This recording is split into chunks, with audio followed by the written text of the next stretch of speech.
আমাদের কন্টিনিউয়াস আমাদের ministry of foreign affairs, আমাদের প্রবাসী কল্যাণ মন্ত্রণালয়, আমাদের সিভিল এভিয়েশন বিমান, আমরা মনিটরিং সেলের মধ্যে জহরে এই যে সিলেটের মনে হয় 2জন না 3জন ডেড বডি এরা ডিটেলস দিচ্ছে, আমরা সঙ্গে সঙ্গে এমবেসিতে পাঠিয়েছি, তাদেরকে সেখানে মর্গে রাখা হয়েছে। এখানে কিছু প্রসেসিংয়ের ব্যাপার আছে, তাদের দেশের যে রুলস সেই রুলস অবজারভেশন করে আমরা আমাদের মিনিস্ট্রি এবং আমাদের ফরেন মিনিস্ট্রি এর মধ্য দিয়ে আমরা এগুলা নিয়ে আসি। আমরা ওইখানে যারা বিশেষ করে যেসব যুদ্ধ যুদ্ধ অবস্থা চলছে সেই সব আমাদের প্রবাসী কল্যাণ মন্ত্রণালয় এবং আমাদের এমবেসিগুলো মানে প্রতিনিয়তই মনিটরিং করছে এবং আমাদের একটা হোয়াটসঅ্যাপ গ্রুপ আছে প্রত্যেক মন্ত্রী থেকে আর এবং সরাসরি এই ব্যাপারে মনিটরিং করছেন আমাদের মাননীয় প্রধানমন্ত্রী, জনাব তারেক রহমান সাহেব।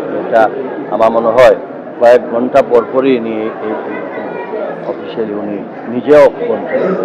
কাজে এই ব্যাপারে আমার মনে হয় আমাদের পক্ষ থেকে, সরকারের পক্ষ থেকে সর্বাত্মকভাবে সহযোগিতা।